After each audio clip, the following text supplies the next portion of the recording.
Queridos, a paz do Senhor. Amém. Que bênção estar aqui com vocês, que honra. Custou passar, né, Geise? O fevereiro longo, né? É o mês mais curto, mais longo ao mesmo tempo. Gente, que bênção estar aqui com vocês. Que Deus abençoe revendo cada um de vocês, né? O pessoal do louvor, dá vontade de pegar esse louvor, dá vontade de entrar aqui e cantar junto, não é? Chique demais, tá igual o coral Quemuel. Bênção. Deus abençoe vocês de maneira poderosa. Amém? Estou ali acompanhada do meu esposo, do Isaac, da minha mãe. E nós estamos felizes com a recepção e de podermos estarmos aqui, tá bom? Abra a tua Bíblia em 1 Reis. Já sou de casa. Eu acho que já tenho uma agenda fechada aqui para o resto do ano, né, pastora Marisa? Até dezembro eu já tenho agenda aqui marcada, gente. Bênção. Isso, nós estamos aqui. 1 Reis, capítulo 20. Juliano Som vai ajudar nós aqui. 1 Reis, capítulo 20. Eu quero que você leia o finalzinho do versículo, do capítulo 20. Depois nós vamos entrar no capítulo 21, tá bom? Nós vamos falar sobre a vinha de Nabote hoje. E é um tema tão familiar e tão conhecido de quem estuda a palavra, mas assim, a gente quase que não se atém ao que vem antes. A gente gruda nessa passagem aqui da vinha e a gente muitas vezes não se atém que tem coisas preciosas também. Então no capítulo 20, eu quero ler, eu vou fazer questão de ler o final do capítulo 20 para você entender como que se sucedeu essa trama aqui da tentativa de negócio dessa vinha, tá bom? E para quem não ouviu, fica calmo, tranquilo que nós vamos desembolar isso aqui hoje, tá bom? Então capítulo 20, o verso 42 diz assim o texto, olha. Amém? Quem achou, diga eu amo a Bíblia. Quem não achou, diga eu também. O povo bom de Bíblia, viu, pastora Marluz? Não é? Diz assim o texto. Então disse o profeta ao rei: assim diz o Senhor, você libertou um homem que eu havia decidido que devia morrer. Por isso é a sua vida pela vida dele, e a vida do seu povo pelo povo dele. Aborrecido e irritado, o rei de Israel voltou para o seu palácio em Samaria. E algum tempo depois houve um incidente envolvendo uma vinha que pertencia a Nabote de Jezreel. A vinha ficava em Jezreel, ao lado do palácio de Acabe, rei de Samaria. Acabe tinha dito a Nabote: dê-me a sua vinha para eu usar como horta, já que fica ao lado do meu palácio.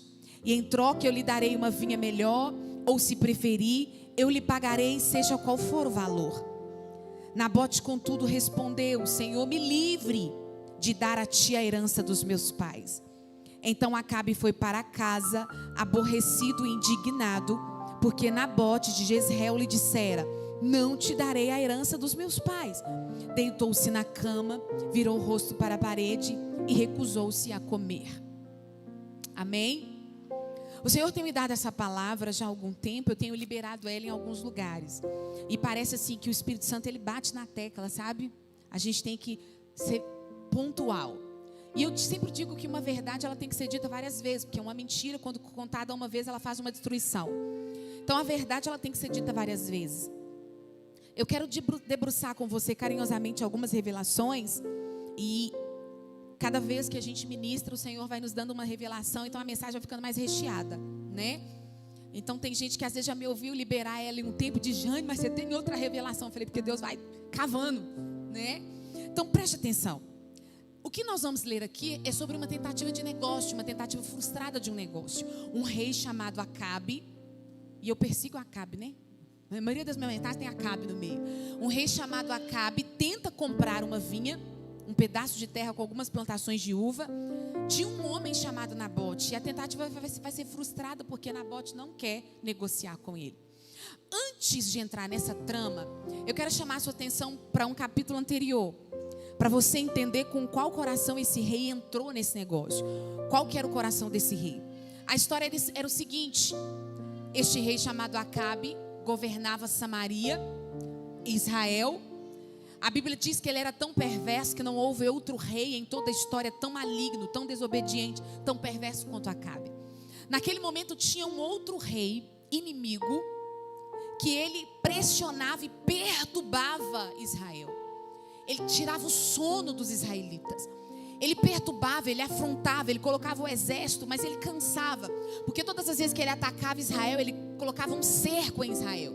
E o cerco não durava horas, o cerco durava anos. Ele montava exército em volta de Israel e muitas vezes o cerco durava 3, 4, 5 anos e ninguém entrava e ninguém saía com nada. E muitas vezes acabava a comida ali dentro e o povo sofria com isso. E então Deus olha para o sofrimento do povo, para o clamor, faz vista grossa para o rei e para a desobediência dele diz assim: eu vou salvar o meu povo por misericórdia do povo. Se eu fosse olhar pelo rei, então o que ele vai fazer? Ele vai chamar o rei, vai dar uma ordem para o rei Acabe. Deus, Acabe, faz favor, eu vou entregar na sua mão o rei que está perturbando Israel. Acabe, você não vai ter trabalho. Eu vou deixar ele vulnerável na sua frente. E quando ele estiver vulnerável, você só vai ter um serviço que você vai ter que fazer. Quando eu entregar nas tuas mãos o rei inimigo, destrua-o, mata-o. Só isso, Acabe. Eles são fortes, poderosos, mas eu vou deixar ele vulnerável na sua frente. Você não vai desembanhar a espada, você só vai ter que matar ele, só ele. Ele entra na batalha, a batalha vai se desenrolar. Deus deixa o rei vulnerável, os soldados fogem e o rei fica vulnerável na frente de Acabe. Acabe olha para o rei e qual que era a ordem, igreja? Destrua-o, mata-o. O bonito olha para o rei inimigo, livre, soltinho da silva, gira o calcanhar e vai para o palácio, com a consciência tranquila. A ordem era mata-o. Esse rei fujão esconde na beira da estrada.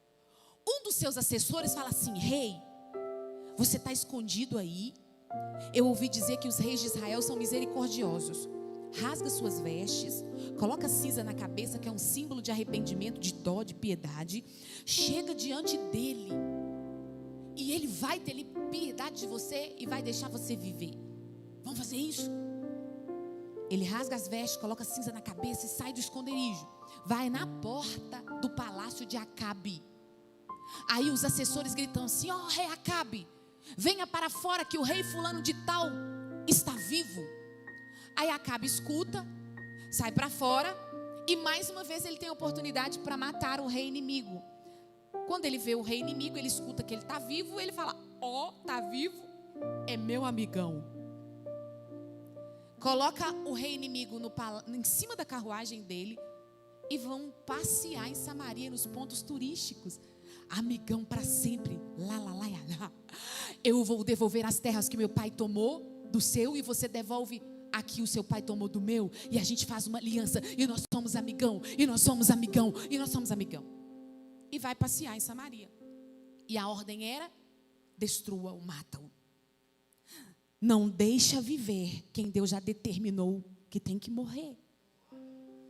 Não dá vida àquilo que Deus já falou. Cancela, mata, anula. Não faça aliança com quem te perturba. Inimigo e perturbador não é para fazer aliança. E Deus tinha dado uma ordem: não faça aliança com quem te perturba e não deixa viver quem eu já determinei que tem que morrer. Aí o que ele vai fazer? Vai fazer amizade, vai fazer aliança. Aí o que Deus faz? Entra no negócio. Está desobedecendo? Vem cá, Deus vai na escola de profeta. Vai é uma expressão humana que eu estou dando para Deus aqui. A gente chama de antropopatia. Sentimentos humanos que a gente atribui a Deus, né? Deus é doido. Deus é bonitão. Esses são sentimentos humanos que a gente atribui a Deus. São poéticos. Para a gente tentar entender algum lado da figura divina, não é? Deus chama um dos discípulos da escola de profeta e diz assim para ele: vem cá, vai até Acabe e diga para ele isso, isso e isso. Ele me desobedeceu. Deus entrou no negócio. Opa, está me desobedecendo, está fazendo aliança com quem eu pedi para destruir, está fazendo aliança com quem perturba há anos o meu povo. Aí vamos para o profeta. O profeta, gente, desejoso de ensinar o ato profético. Eu amo os profetas do Antigo Testamento porque eles se entregavam de maneira literária para cumprir aquilo que Deus determinou.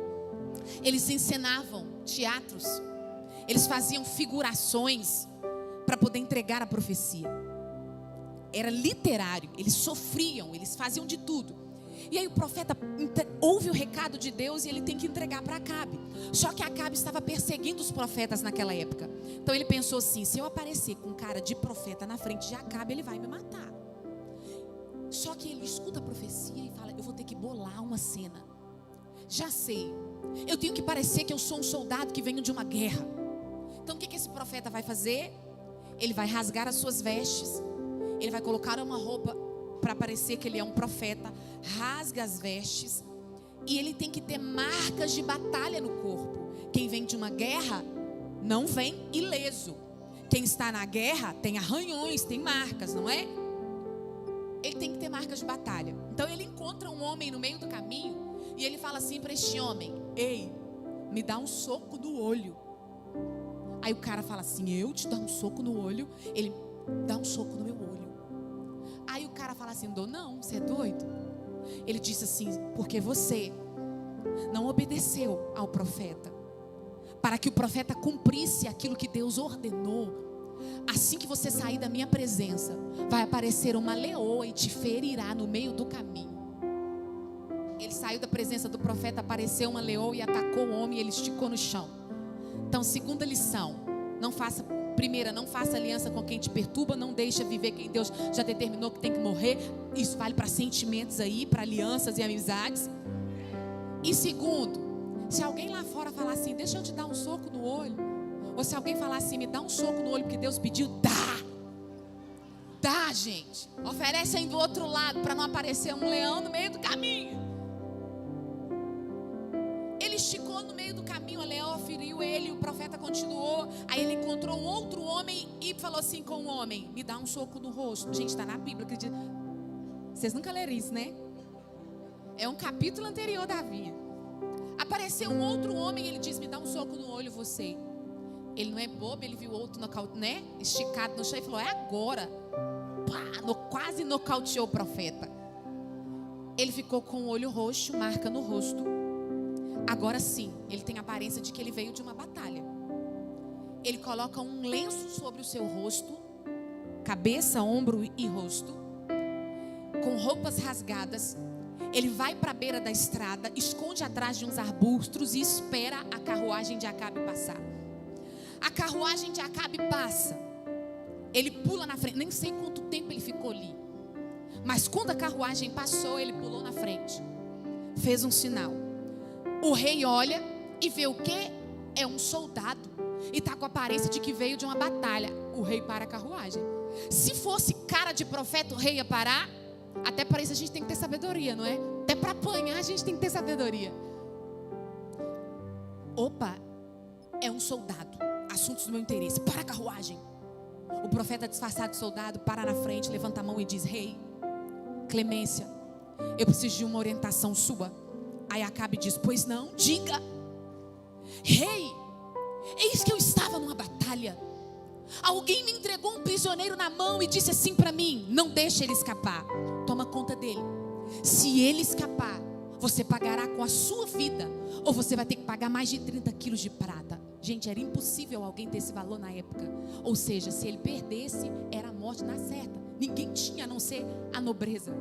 Então alguém já disse para ele: se você perder, você paga 30 quilos de prata. E aí o rei: e é isso? E aí, soldado? E o profeta disfarçado de soldado disse assim: ô rei, eis que quando eu estava na batalha eu me distraí e o prisioneiro fugiu. E eu te pergunto, rei, qual será a minha sentença? Aí o rei levanta o nariz. Soldado não tem dinheiro. Você deixou fugir, então você vai pagar com a sua vida. Essa é a sua sentença. O profeta destampa o rosto, tira o véu do rosto e do ombro, olha para Acabe.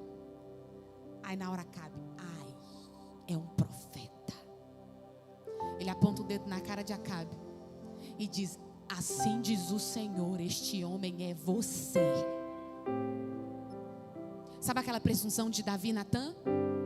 Você deixou escapar um homem que Deus havia determinado que era para morrer. então você pagará com a sua vida. Será a sua vida pela vida dele, a vida do seu povo pelo povo dele, diz o Senhor. E ele, gira o calcanhar e perna para quem te quer. Acabe no meio da estrada. Deus preparou toda a cena, todo o ambiente de culto. Ao ser confrontado, sabe o que ele faz? O texto vai dizer que o bonito fica aborrecido e irritado, dodói, porque Deus o confrontou. E aqui versículo 43 do capítulo 20 diz assim: aborrecido e irritado, o rei de Israel voltou para o seu palácio. Sabe o que eu quero dizer aqui para você? Que os sentimentos que eu guardo no coração depois de um ambiente de culto, aquilo que eu nutro no meu coração depois que Deus me confronta, me exorta, me consola, aquilo que eu determino levar para casa dentro do meu coração, vai determinar os próximos acontecimentos. Aborrecido e irritado, ele sai da presença do profeta, ele sai do ambiente de culto com o coração aborrecido, irritado, indignado. Ele vai para o seu palácio, e com esses sentimentos ele vai entrar na trama, e um abismo vai puxar o outro. Olha para mim, quais são os sentimentos que você rega no teu coração, que você deixa brotar e germinar? Quais são os sentimentos que você dá lugar e dá força aí no seu coração? Depois que você vai para casa, depois no ambiente de culto, você vai murmurando, você vai questionando. Deus te alinha no ambiente de culto, Deus te poda, Deus te consola ou te exorta. E quais são os sentimentos que você nutre no coração depois que Deus prepara um ambiente de culto? Desce palavra profética em louvores, em canções e em palavras ministradas. Quais são os sentimentos que você deixa nutrir depois de uma exortação? Porque isso vai determinar a sua segunda-feira. O sentimento que você levar para casa depois que você sair daqui vai determinar a sua semana. Os sentimentos que você levar para casa depois dos ambientes de culto vão determinar o seu mês e o seu ano. Aborrecido e irritado, ele volta para casa. O que você faria? Eu rasgaria as minhas vestes, eu colocaria a boca no pó. Clemência, Deus, o que eu posso fazer para reparar? Vai ser a minha vida e vai custar a vida de todo o reino. Senhor, misericórdia. Eu não vejo ele colocando a boca no pó, eu não vi ele chorar, eu não vi ele quebrantar, eu não vi brotar lá. Ou gente, chegar um profeta e me dizer assim diz o Senhor, eu não saio daqui enquanto eu não reparar. Não, ele levanta o nariz, aborrecido e dodói. Ele vai tirar férias no palácio de verão. Aí com esse sentimento, ele está na rede, bonito, olha para a janela no palácio,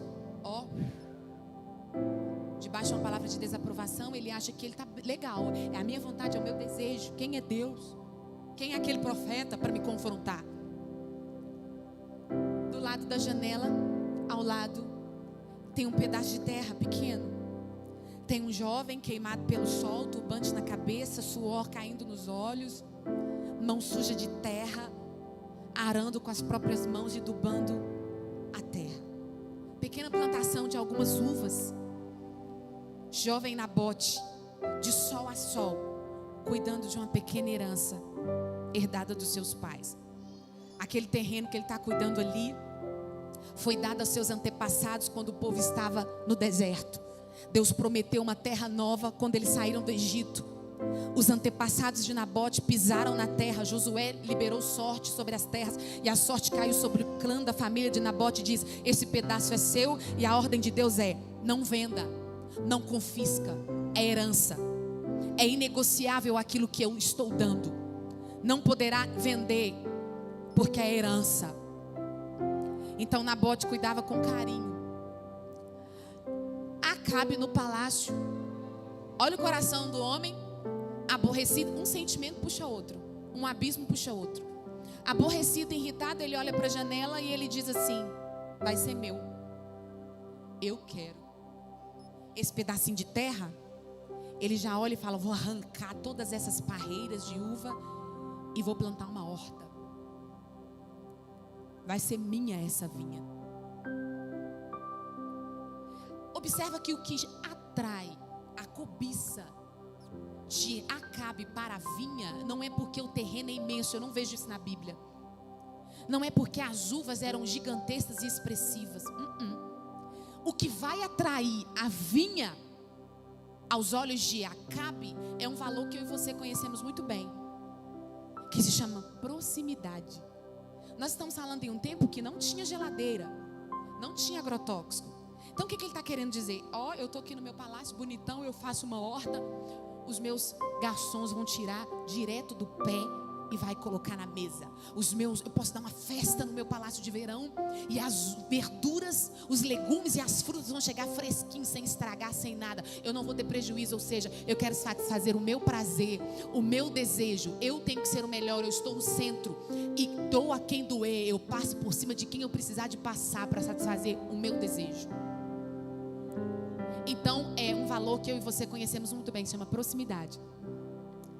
Acontece que talvez Acabe não tinha consciência, e acredito que não. Proximidade não se compra, se conquista. Todos aqueles que você tentar comprar, eu estou falando de relacionamentos aqui. Toda vez que você tentar comprar alguém e precisar de comprar e dar algo em troca, para essa pessoa estar do seu lado, quando você estiver mais precisando, no dia tenebroso da sua vida, eles não vão estar lá. Mas aqueles que você conquistou, que pode contar num dedo de uma mão, você pode estar descendo a sepultura, agonizando, ele ou ela vai estar lá. Porque você conquistou e não comprou. Tem alguém entendendo? Proximidades, alianças, intimidade não se compra, se conquista. Intimidade se conquista. Tem alguém entendendo? Outra coisa que eu observo aqui é o fator importância. Não vamos romantizar e nem espiritualizar. Entre o palácio e a vinha, o que era mais importante? O palácio. Com certeza. O palácio era uma construção do governo. O palácio era uma construção federal. O palácio era um ponto turístico de Samaria. Entre a vinha e o palácio, sem sombra de dúvida, o palácio era muito mais importante. Até porque o texto vai dizer assim: a vinha ficava ao lado do palácio. Essa expressão literária significa o menor citado ao lado do maior. Então, sempre quando o menor é citado ao lado do maior, esse maior tem mais importância. Ou seja, o texto está dizendo logo no capítulo 1, do versículo 21, a vinha ficava ao lado do palácio. Se alguém me ver ao lado do presidente Bolsonaro, a mídia não vai dizer assim: o Bolsonaro estava ao lado da Jane Kelly. A mídia vai dizer: a Jane Kelly estava ao lado do presidente. Porque a figura de importância vem depois. A figura de menor importância é citada primeiro e depois a de maior. Então, a forma literária está me dizendo que a importância era o palácio. Então, vamos aplicar. Olha para mim. Vão aparecer maridos mais importantes do que o seu. Mais expressivos. Que falam idiomas, ganham melhores. Trabalham em empresas mais influentes, têm seguidores, têm vários diplomas, polidos, ricos. Vamos romantizar. Tem maridos mais expressivos do que o meu, mais importantes aos olhos da sociedade. Vão aparecer mulheres, esposas mais importantes do que a sua, mais bonitas, mais belas, mais ricas, mais influentes, com mais seguidores, conhecedoras de outros países, poliglotas. Ganham melhor do que a sua esposa. Tem pessoas mais importantes. Tem filhos mais importantes do que os seus, que já fizeram intercâmbios. São expressivos. Estudam em colégios caros. Tem famílias mais importantes do que a sua. Tem igrejas mais expressivas do que a sua. Mais midiáticas, com não sei quantos milhões de membros, 1000 membros, com alcance midiático. Não sei quantos mil seguidores na página, quase 1 milhão ou mais, com pastores mais influentes, mais expressivos no Brasil ou no mundo. Não vamos romantizar. Pregadores mais importantes do que essa que vos fala. Mais seguidores, mais famosos. Mas olha para mim. O fato do palácio ser mais importante do que a vinha não anula a história da vinha.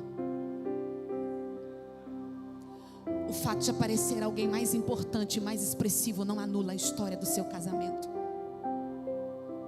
O fato de aparecer mulheres mais importantes, homens mais importantes, igrejas mais expressivas, empregos melhores, com remuneração melhor, filhos mais importantes, jamais vai anular a história que você tem com seu filho. A história que você tem de criação jamais vai anular a história dessa casa. Jamais vai anular a importância dos seus líderes. A história é mais relevante do que a importância. Sabe por quê? Porque quando o palácio começou a ser construído, a vinha já estava lá. Quando os fundamentos do palácio começaram a ser furados, tubulões para poder construir o palácio, quando veio toda a equipe de Acabe para construir o palácio, a vinha já estava lá. Era herança, herança. Tem alguém entendendo? Sabe o que o Espírito Santo está falando ao teu coração neste culto? Valorize o que você tem. Valorize a casa que você tem. É 2 cômodos só, Jane. A goteira pinga, mas valorize que você tem um teto. Valorize a comida que está na sua mesa. É macarrão, alho e óleo. A carne está um absurdo. Aí a gente quer comparar porque fulano está comendo carne todo dia. A gente está no macarrão, alho e óleo, fritando ovo todo dia. Valorize a comida que você tem. Valorize o trabalho que Deus te deu. Valorize os filhos que você tem. Valorize o teu casamento. Valorize a tua igreja. Valorize a tua liderança. Valorize o teu salário. Valorize o teu carro. Valorize o teu emprego. Valorize o que Deus tem te dado. Valorize. Tem alguém entendendo? Valorize, porque a história é mais importante do que a própria importância aqui. A história é bem mais relevante do que a importância. Outra coisa que me chama a atenção é a gente falou aqui sobre proximidade. Nós estamos falando sobre importância. E agora eu quero falar com você sobre um valor que se chama expectativa. Todas as vezes, gente, que um grande se aproxima de um menor, sempre vai gerar expectativa. Eu vou dar um exemplo. Se do lado da sua casa construir um shopping imenso, qual que é a expectativa que vai gerar em você? Vai valorizar a minha casa. Está construindo um shopping do lado da sua casa, vai valorizar seu barraco, vai triplicar o valor. A gente mora em frente ali onde está construindo a Arena MRV do Galo. Um grande monumento e projeto. Nós moramos num conjunto de prédios antigos. Todos os moradores estão sorrindo. A gente não está nem importando com a farra da torcida atleticana, porque todo mundo está valorizando o nosso terreno. Porque a expectativa sempre vai ser de valorização. Quando um grande se aproxima de um menor, estão valorizando ali o bairro. Então olha para mim. Sempre que um grande se aproxima de um menor, a expectativa vai ser sempre de valorização. Vai ser sempre, ela tem, eu não tenho. Então se ela se aproximar, ela pode me ajudar. Ele tem acesso e eu não tenho. Ele tem um conhecimento, ele tem um estudo, ele tem um recurso, ele tem uma sabedoria que talvez eu não tenha. Então ao se aproximar, a expectativa é sempre de valorização. Sempre quando alguém estiver lá embaixo no poço e alguém estiver bem, se aproximar, sempre vai gerar uma expectativa. Será que ela pode me ajudar? Será que ele pode me ajudar? Então todas as vezes que a gente se aproxima de alguém, quando a gente está numa fase boa, quando a gente tem um grande projeto, grande construção, a expectativa vai ser sempre de valorização para aquele que é menor. Então olha para mim, todas as vezes que um grande se aproxima, vai gerar uma expectativa de valorização. Mas a gente sabe que lá na frente não é isso que vai acontecer com o coração de Nabote. Eu já quero adiantar aqui, a gente sabe que Nabote vai morrer. E quando Nabote morre, morre com ele a esperança de que o grande pode estender a mão para um pequeno. Morre com Nabote a esperança de que sempre alguém que tem pode ajudar quem não tem. Então quando o Senhor te der sonhos, promessas, projetos, grandes projetos, qual que é a expectativa que você gera no coração de alguém? Porque quando você tiver grandes projetos, grandes sonhos na sua vida boa, num recurso, numa fase boa, que tudo aquilo que o Senhor te der, tudo aquilo que o Senhor permitir você concretizar e conquistar, seja sempre para reerguer o menor, para investir no menor e nunca para sufocar pequenas vinhas. Você pode levantar a tua mão. Tudo aquilo que o Senhor te der, seja sempre para o reino e que nunca sufoque pequenas vinhas, mas que ergue, que a expectativa seja de valorizar quem é pequeno com o seu grande projeto. Tudo aquilo que Deus te der, se a sua visão for de estender a mão e vem comigo aquilo que é menor, deixa eu levantar, pode ter certeza que Deus vai fazer te prosperar. Eu sempre falo aqui que até a fama e o dinheiro para alguém que está no reino tem propósito. Porque vai chegar no último dia, Deus vai perguntar: o que você fez com seus 8 milhões de seguidores que eu te dei? O que você fez com os 10 carros na garagem? O que você fez no reino com os 100 salários mínimos que você ganhava? Porque as habilidades que eu tenho até para prosperar e para ser famoso e para cativar e para influenciar é para o reino. Todos os dons e as habilidades é para investir em um propósito, reino. Se não for, isso será me cobrado. Então aquilo que o Senhor me der nunca seja para sufocar os menores, nunca seja para apagar e matar pequenas vinhas. Amém? Não deixe alguém que passa perto de você precisando de ajuda morrer com a esperança de que você pode ajudá-lo e não ajudou. O que o palácio de Acabe vai fazer com Nabote é sufocar a vinha. Eu imagino que enquanto Nabote estava lá no terreno, Nabote pensava assim: está construindo um palácio, todo mundo vai olhar e vai falar: é a uva que é do lado do palácio. Talvez no coração de Nabote estava assim: vai valorizar o meu pequeno pedaço de terra. Alguém passava: Nabote, está construindo um palácio de Acabe bem do lado da sua vinha, hein? E aí, Nabotão? E aí? A expectativa foi morta quando Nabote morreu. Então olha para mim. Outra coisa que eu estou observando: Acabe está debaixo de uma palavra de desaprovação. Sim ou não? Ele está debaixo de uma palavra de desaprovação. Ele foi desaprovado por Deus lá atrás. Até agora eu não vi o bonito prostrar, rasgar as vestes e se arrepender. Então ele está debaixo de uma palavra de desaprovação. E debaixo de uma palavra de desaprovação, o bonito quer crescer, quer empreender, quer negociar. Olha para mim. Se você estiver debaixo de uma palavra de desaprovação, antes de você fazer qualquer coisa, antes de você tocar em um projeto, empreender, crescer, antes de você colocar um sonho em ação, conserta. Procure ser aprovado primeiro.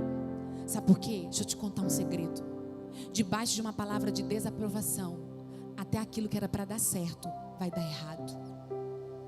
Debaixo de uma palavra de desaprovação, aquilo que era para dar certo vai dar errado. Outra coisa, ele está desautorizado. Como assim, Jane? Quem manda e desmanda no governo é a sua mulher Jezabel, não é ele. Ele não toma posse do papel e da autoridade sacerdotal e da liderança que ele tem diante da nação. Ele é desautorizado. Então assim, vai virar um encontro de casais aqui, 30 segundos. Maridos e mulheres. Todas as vezes que alguém estiver fora do seu papel e não tomar posse do seu papel, não estou falando de autoritarismo, eu estou falando de autoridade. Todas as vezes que um homem ou uma mulher está desautorizado dentro de casa, desautorizado nas suas funções, desautorizado daquilo que ele tem que viver e exercer e usufruir dentro do matrimônio, dentro do ambiente familiar, ele não toma posse daquilo que é dele dentro de casa. Ele vai olhar lá fora e vai querer tomar posse lá fora daquilo que não é dele ou dela. Alguém entendeu? Todas as vezes que alguém é desautorizado dos seus papéis dentro de um ambiente familiar, ele vai olhar lá fora e vai querer tomar posse do que não é dele lá fora. Acabe é desautorizado dentro de casa, ele olha para fora e quer tomar posse da vinha de Nabote que não é dele. Ele desce com a comitiva, entra na vinha, Nabote está lá debulhando a terra. Aí Nabote levanta ali, pulsou a comitiva do rei, está na minha terra. Não dá tempo, o rei já vai chegando. Enxuga a mão no avental de agricultor, enxuga o suor da testa. E ele começa: mas o rei aqui, o rei nunca andou por aqui. Tantos anos que esse palácio está aqui. Cabeça baixa, faz a reverência. Pois não, majestade, que honra eu tenho de você visitar o meu pequeno pedaço de terra. E Acabe chega, nariz em pé. Qual que é o teu nome? Nabote, majestade. Nabote, eu vim aqui para comprar a sua vinha. Hã? Peraí, rei, como? Eu vim aqui comprar a sua vinha. Me vende essa terra. Meu rei. A coisa começou a ficar séria. Nabote, eu fecho o semblante, levanto o rosto, encaro o rei. Meu rei, sinto muito, mas a minha vinha não está à venda. Nabote, vou falar mais uma vez. Eu não vim aqui pedir para comprar, eu vim aqui comprar a sua vinha. Vende-me a vinha. Era uma ordem para impor. Nabote, com firmeza, sem pensar duas vezes, encara Acabe e diz: não está à venda.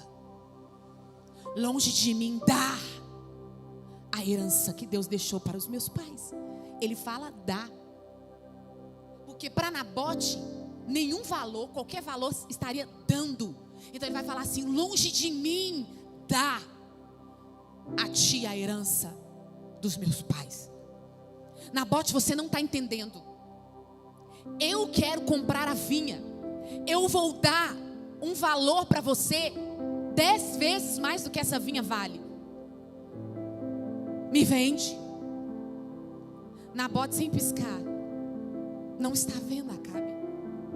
Nabote, vamos negociar. Eu acho que você não está entendendo. Nabote, olha para mim. Vamos fazer o seguinte: eu te dou uma outra vinha maior do que essa, porque essa eu quero transformar numa horta.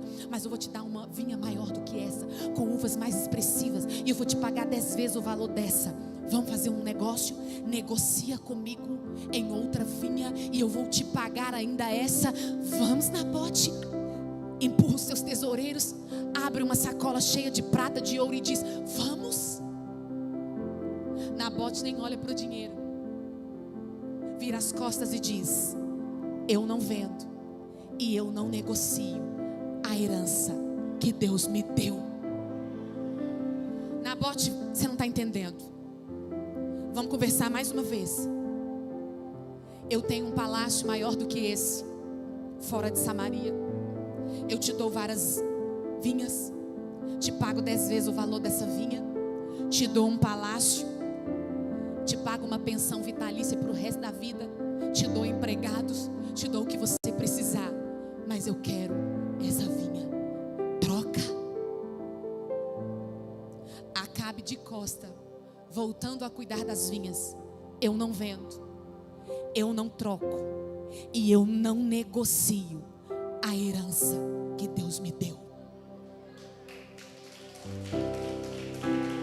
Mas Nabote, não. Nabote, não, rei. Nabote, não. O rei não podia tomar, porque havia uma lei que protegia herança. E olha, Nabote, a família de Nabote era uma das poucas que ainda obedeciam. As outras famílias já tinham negociado e trocado e vendido a herança, mas a família de Nabote não. Era o único que ainda subsistia. Diga assim: não. Mais uma vez: não. Não. O espírito de Acabe está nos nossos dias, sorrateiramente, de maneira sedutora e sutil, invadindo o nosso dia a dia, o nosso tempo, o nosso ambiente, a nossa mente, o nosso coração, as nossas ações, comportamentos, decisões e atitudes. Como assim, Jane? Vou te mostrar. Você está no seu quarto de madrugada, aí você fala assim: eu estou com vazio, eu estou com uma angústia. Sabe quando a gente não se cabe em lugar nenhum, o Espírito Santo te chamando para o secreto? Sabe quando a gente acha assim que a gente não está confortável? Às vezes você está bem, mas é o Senhor te vem para o secreto. Eu nunca vou te deixar confortável no mundo, você não é dessa terra. Vem comigo para o secreto. Aí você chega em casa cansado, vou orar. Mas aí você deita na cama, liga a TV. Uau, acabou de lançar 150 episódios da 2ª temporada daquela série surreal. Aí o espírito de Acabe sopra no seu ouvido: é melhor do que você ler a Bíblia. Embola a sua vista, você cansa, você está cansada. Fica deitadinha. Fica deitado.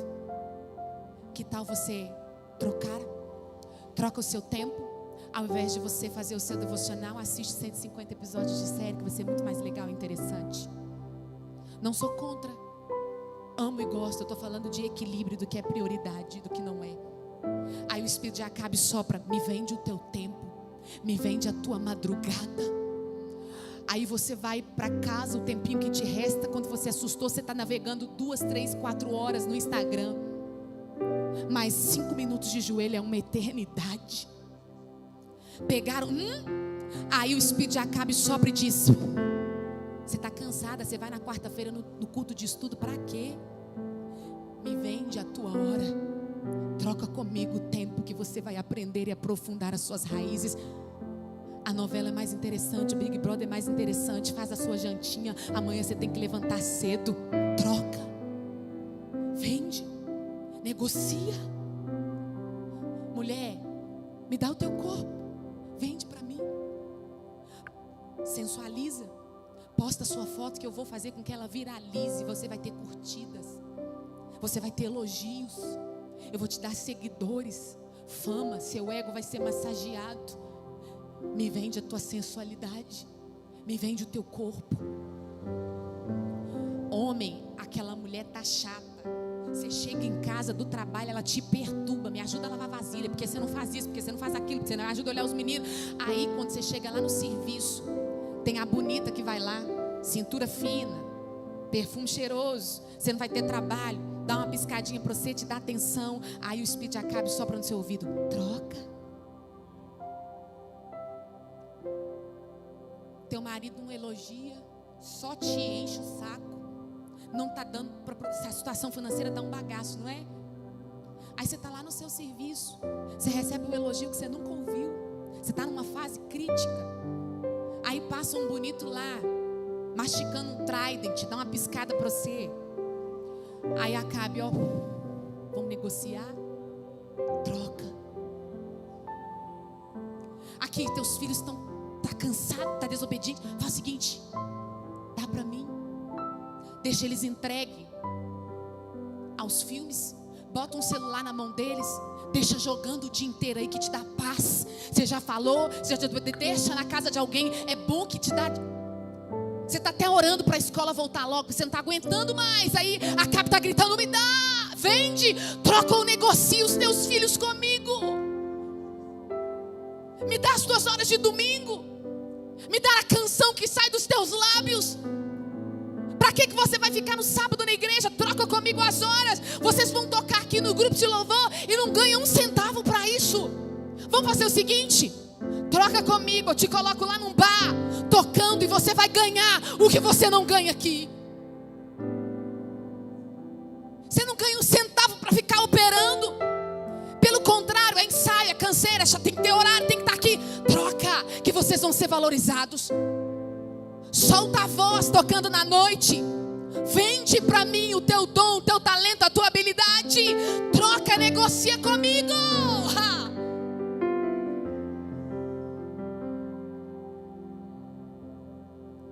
Me dá a tua família, a tua casa. Tá pesado, não tá? Me dá a obra que eu confiei na tua mão. Porque é chato lidar com gente, é cansativo, é pesado, não tem recurso financeiro. É espinhoso lidar com pessoas. Sustentar um casamento e esperar com paciência a oração ser respondida. Negocia comigo que eu vou ser mais rápido, diz Satanás. Negocia comigo, vende ou troca. Me dá a herança que Deus te deu. Me vende, troca ou negocia.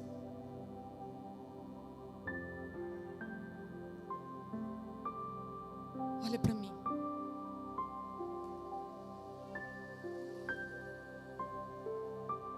Pastora Marlúcia, me vende, troca, negocia. É cansativo, é pesado. Fecha, entrega, negocia.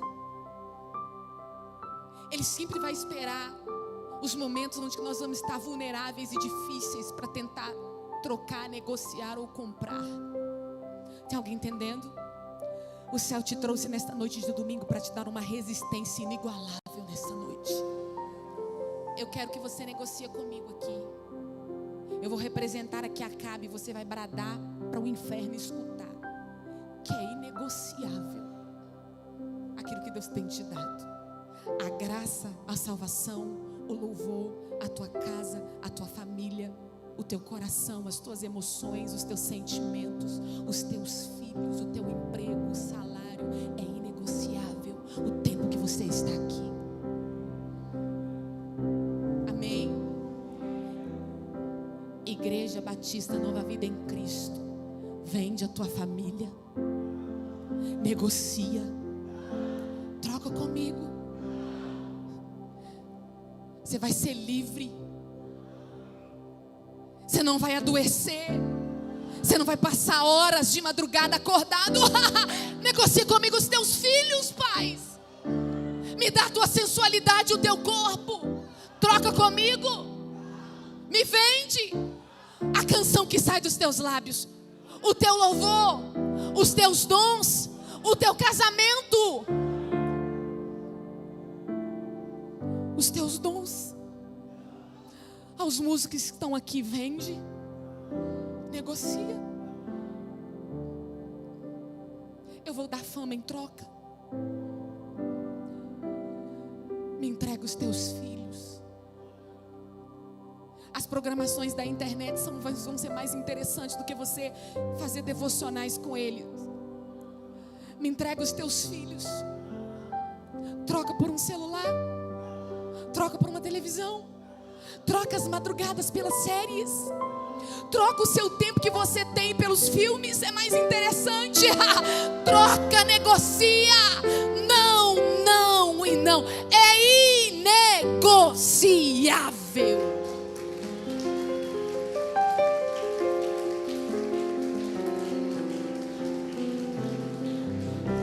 Olha para mim. Você quer entender o não de... Eu já vou encerrar. Você quer entender o não de Nabote? Eu não disse para vocês que a história era mais relevante do que a importância? Então vamos para a história? Vocês estão no capítulo 21. Volta ao capítulo 17, 4 capítulos atrás. Capítulo 17. 4 capítulos atrás. Vamos para a história. Ela é mais relevante do que a importância, não é? No versículo 1 do capítulo 17, está escrito assim: então Elias em Gileade disse a Acabe: eu juro pelo nome do Senhor, Deus de Israel, a quem eu sirvo, que não cairá orvalho e nem chuva nos próximos anos. 4 capítulos atrás, foi profetizado quase 4 anos de seca em Samaria. Sabe quantos milímetros de água uma vinha precisa para sobreviver por ano? 600 milímetros de água por ano. Sabe o que Nabote está gritando na cara de Acabe quando ele diz não? Eu não negocio na chuva o que sobreviveu na seca. Eu não negocio na chuva, no dia bom, aquilo que sobreviveu no dia mau. Eu não negocio no dia bom aquilo que sobreviveu a uma crise. Porque no dia bom que a gente está distraído, a gente quer ceder, a gente se distrai, a gente é seduzido, a gente esquece. E aí Nabote está me ensinando aqui: eu não negocio na chuva aquilo que eu cuidei na seca, aquilo que não gerou, aquilo que não deu fruto na seca, é inegociável agora. Na estação da seca eu não negocio. No verão, aquilo que sobreviveu à seca. Tem alguém entendendo?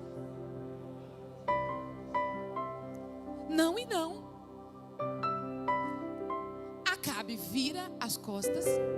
Se você tiver, fechei o texto, tô nervosa. Capítulo 21 vai estar dizendo assim: eu quero que vocês observem que é o mesmo termo usado. 21, capítulo 4.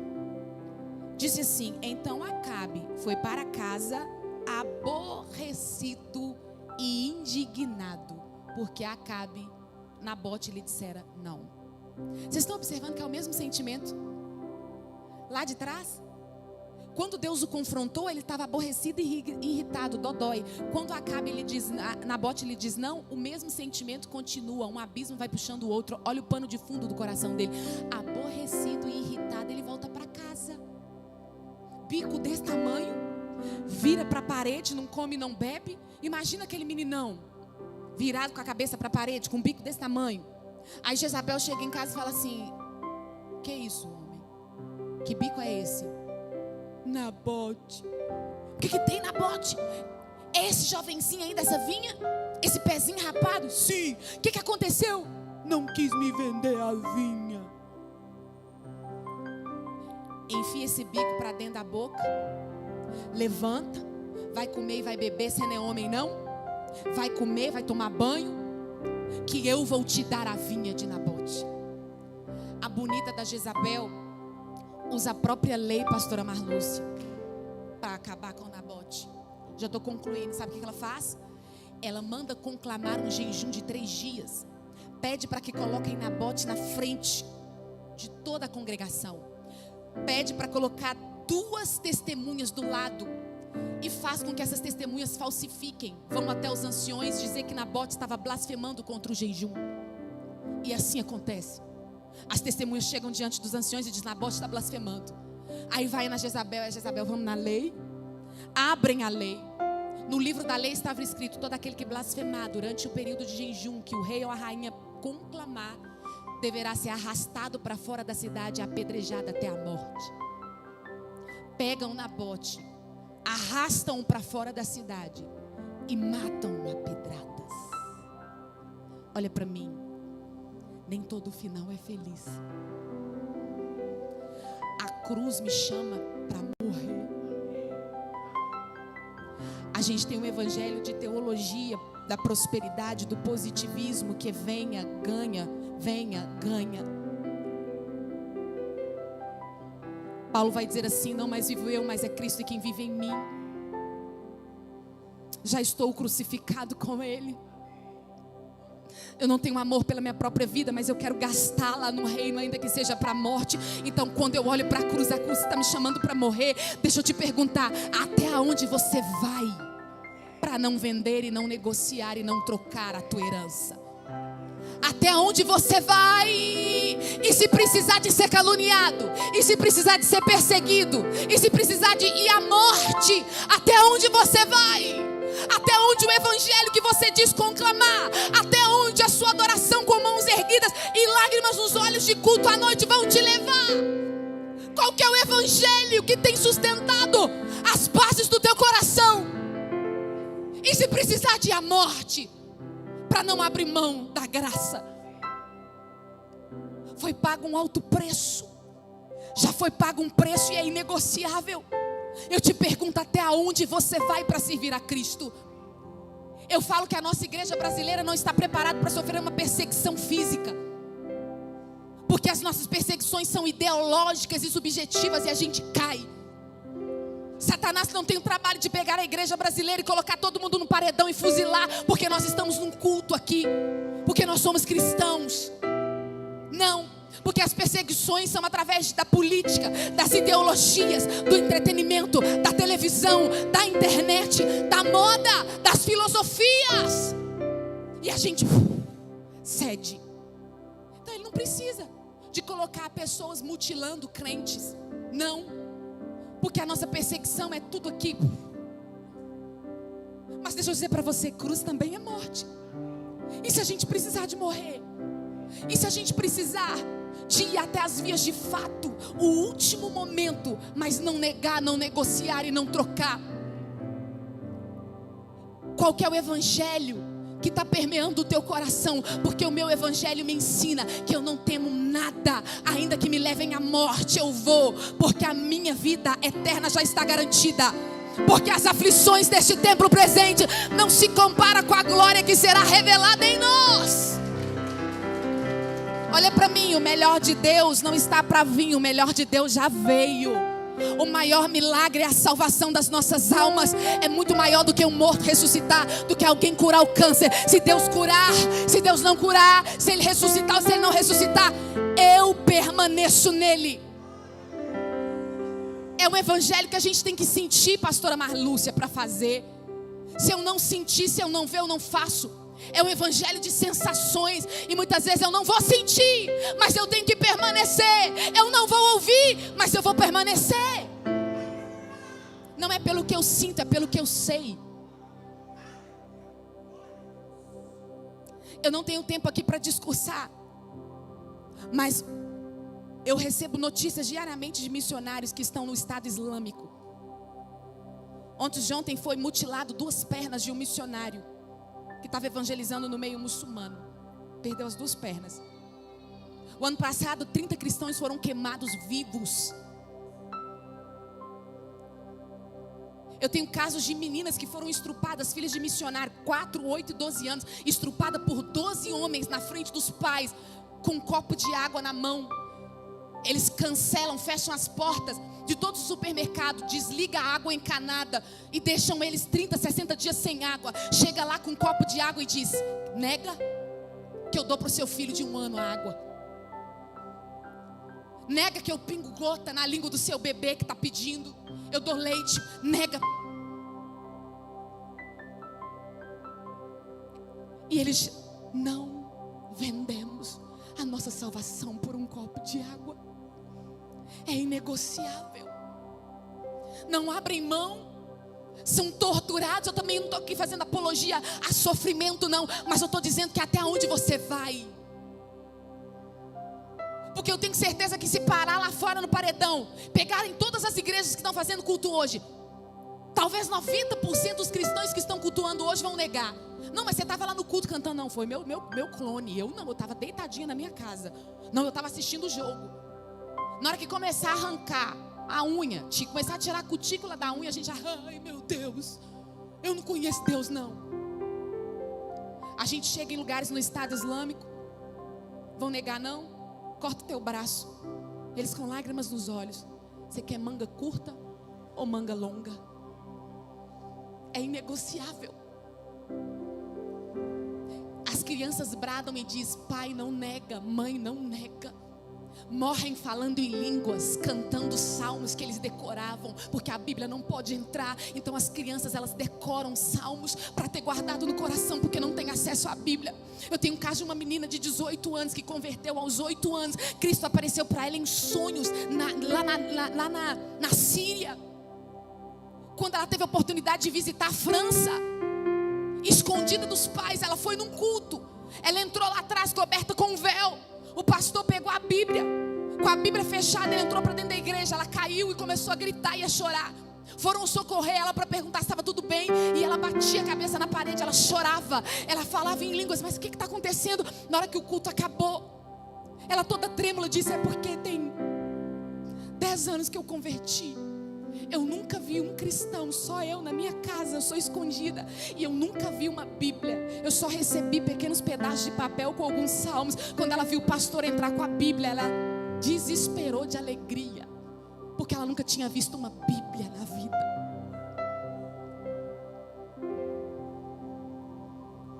Valorize o que você tem. Até onde você vai por amor a Cristo? Até onde você vai? A gente tem que entender que quando nós estamos em Cristo, não é nós que lideramos, não é nossos desejos, a nossa vida não pertence a nós mesmos, mas pertence a eles. E deixa eu dizer para você uma coisa: sempre vai valer a pena. O reino de Deus, a obra é a eternidade, é inigualável, é incomparável. O céu pagará qualquer prejuízo que você vier a sofrer no reino. O céu e a eternidade vai pagar qualquer prejuízo que você vier a sofrer na terra por amor a Cristo. Então deixa eu te colocar de pé para mim concluir aqui. Olha para mim. Enquanto as pedradas estavam sendo... Cadê o louvor? Se posicione aqui o louvor.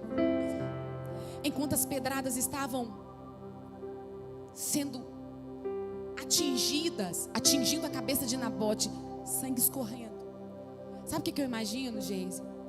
Que os algozes gritavam assim: bem feito. Por que você negociou esse pedacinho de terra seu pequeno? Se você tivesse trocado isso aí, você não estava sofrendo. Bem feito. A nós aqui, ó, nós vendemos a nossa terra há muito tempo, porque só tem você aí, ó, segurando. Porque quando é só a gente que para, não é só um, é andar na contramão. E é difícil andar na contramão. Vocês já viram os salmões? Enquanto todos os cardumes estão descendo sentido correnteza do rio, o salmão é o único que nada ao contrário, subindo. Só ele. Bem bem feito. Se você tivesse negociado, você não estava morrendo. E a pedrada, pá. Eu imagino que o sangue descendo, ele sem conseguir falar, encolhido, sentindo as pancadas na cabeça de pedras grandes. Ele ainda gemia e gritava. Talvez para a alma dele ainda, para o espírito. Ainda assim, eu não vendo, eu não troco e eu não negocio a herança que Deus me deu. Mataram Nabote.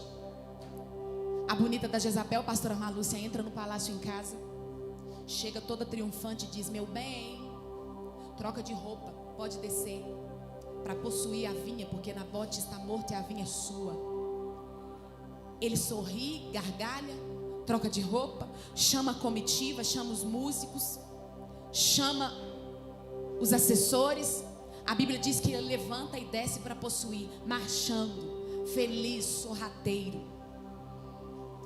Aí Deus olha para a terra. Um tempo atrás Deus via os avós e os bisavós de Nabote cuidando da vinha.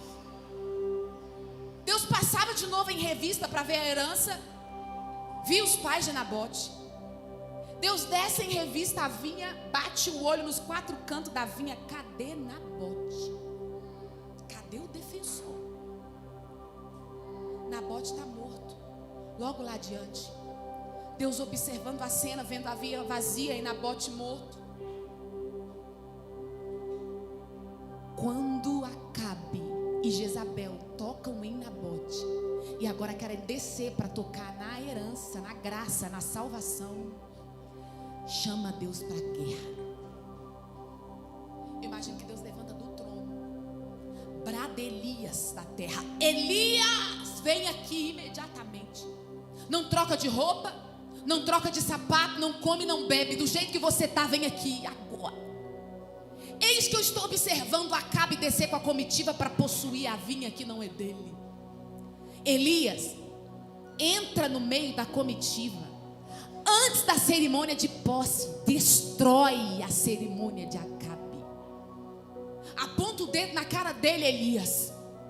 Para com o buffet, joga no bolo, destrói os músicos, joga no som, todos os instrumentos. Aponta o dedo, assim diz o Senhor. Para a marcha da onde você está. Você não vai entrar nessa vinha, porque você tocou num homem que não era para tocar. E você está querendo pisar numa terra que pertence ao Senhor. No mesmo lugar, Acabe, que os cães lamberam o sangue de Nabote, cães lamberão o sangue da tua mulher e o teu sangue, porque você tocou no que você não era para tocar. A herança é inegociável. Alguém pode até tocar em você e na sua vida, mas não toca na sua salvação, não toca na graça. Tem alguém entendendo? Podem tocar no teu corpo e te matar, mas a vinha, a graça da salvação está aqui, é inegociável. O teu corpo pode estar sem vida, mas a salvação é inegociável. Olha para mim, eu quero dizer para você nesta noite, que se você não valorize a salvação e aquilo que a graça te dá, o céu valoriza, e muito. Se você não valoriza o devocional, o tempo de louvor, o tempo com Deus, a vida em comunhão com os teus filhos, deixa eu te falar uma coisa: o céu desce com a miríade de anjos alados e sai destruindo tudo quanto é capeta, se alguém tentar tocar na tua graça. Eu quero que você comece a valorizar o que Deus tem te dado, o tempo que Deus tem te dado, a palavra que você tem ouvido, a exortação, as orientações, o caminho que Deus tem te colocado, porque o céu é capaz de virar o mundo, mas ninguém toca na herança que Deus tem te dado. Eu quero profetizar isso sobre a tua casa, sobre a vida dos teus filhos, sobre o teu casamento, sobre o teu emprego, sobre a tua família. É inegociável, é inegociável. E Deus te trouxe aqui para te dar resistência. Alguém veio aqui, Jane, eu estou quase negociando, eu estou quase vendendo, eu estou quase trocando, está difícil. Jane, eu estou cedendo, porque eu não tenho retorno, eu estou no tempo de ceder. seca ainda. Eu estou quase negociando. Deus está dizendo: eu te trouxe aqui para te dar resistência. Você não vai ceder. Satanás só está esperando você ceder para destruir. Está rodeando. E Deus, o inferno essa semana vai ter uma surpresa com alguém. Assim como Paulo disse: aonde eu penso que eu estou fraca, é que eu estou forte. Aonde você está achando que você está fraca e fraco, Deus vai te dar uma graça e uma força inigualável. Talvez eu estou pregando para alguém que negociou, que trocou, que vendeu. Deus não está aqui para te condenar. Aqui é o tempo de graça, restauração e restituição. A obra do Espírito não é outra senão resgatar o homem e restaurar da queda, das ciladas do inimigo. Então olha para mim. A palavra que eu tenho sobre você não é uma palavra de juízo, é uma palavra de restituição. Deus trará de volta aquilo que você perdeu. Deus irá arrancar da mão do inimigo e vai colocar na tua mão, e você irá receber em dobro. Tudo aquilo que você perdeu, que você negociou, que você trocou e vendeu por uma fraqueza, por um momento, por uma sedução, por uma pressão do inimigo, porque você não tinha outro recurso. Você olhava para a esquerda e para a direita, não via saída, e você foi obrigado às vezes a vender, a negociar e a trocar. Assim diz o Senhor: eu vou restaurar, eu vou restituir, e você vai ser resistente e imparável. No lugar da tua vergonha vai ter honra, diz o Senhor. No lugar da tua fraqueza vai ter força, diz o Senhor. O meu Pai é bom, o meu Pai é bom, o meu Pai é bom.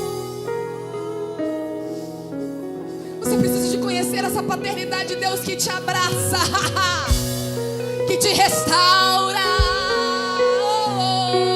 Eu não sei sobre os outros, mas eu sei que Ele é bom em todo tempo. Ele é bom. Ele restaura, Ele restaura, Ele restaura.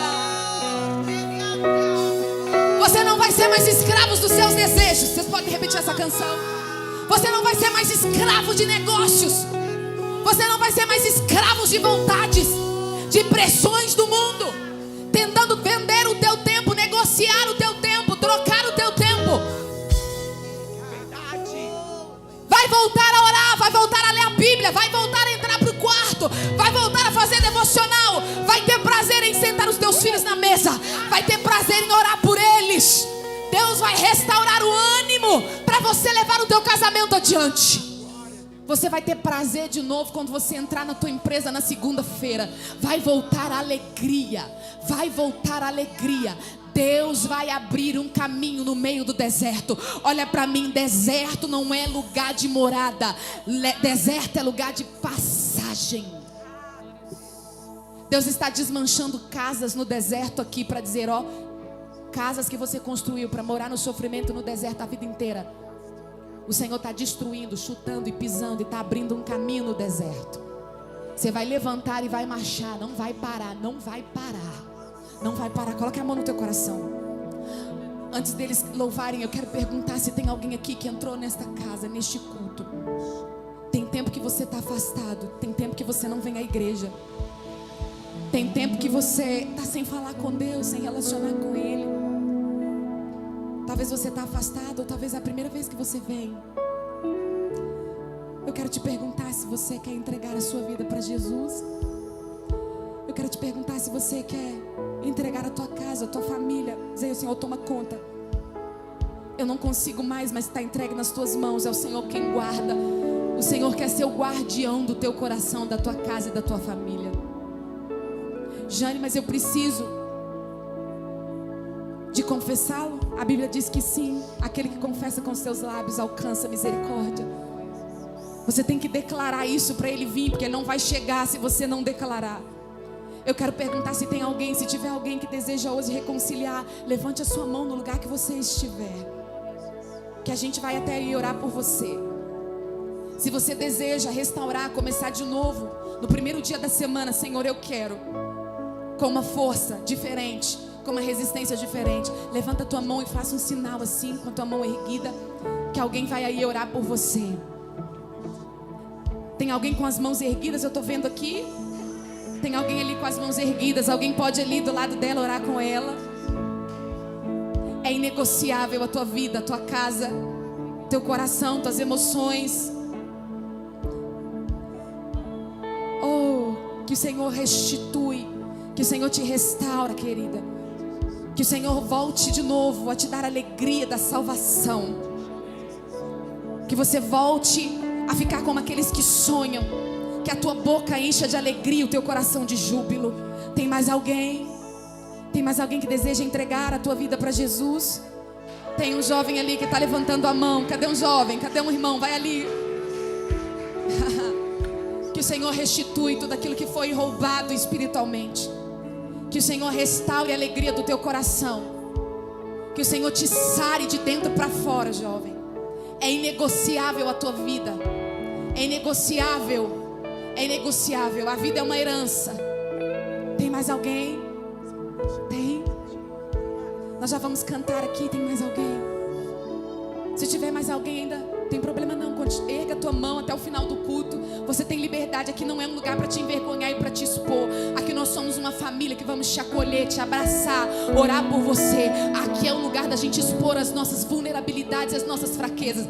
Aqui não tem capa de super-homem, aqui não tem máscara. Aqui nós somos quem realmente nós somos. O Evangelho nos mostra e primeiro nos faz olhar quem nós somos. Aqui nós não vamos te apontar ou te julgar, mas te acolher.